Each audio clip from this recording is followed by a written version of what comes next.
কোণ দিয়ে। আরে যা গাইস, এই চারটা কোণ তো এই ছেলের ওইতে ধপাস করে ভেঙে গেল।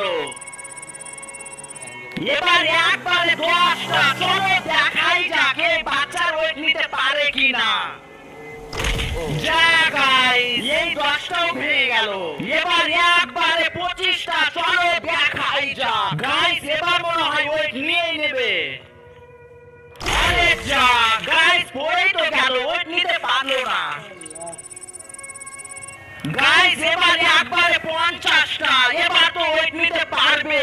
এবার তো 100% ওয়েট নিতে পারবে। চলো দেখাই যাক। কিন্তু দাঁড়াও গাইস, এটা দেখা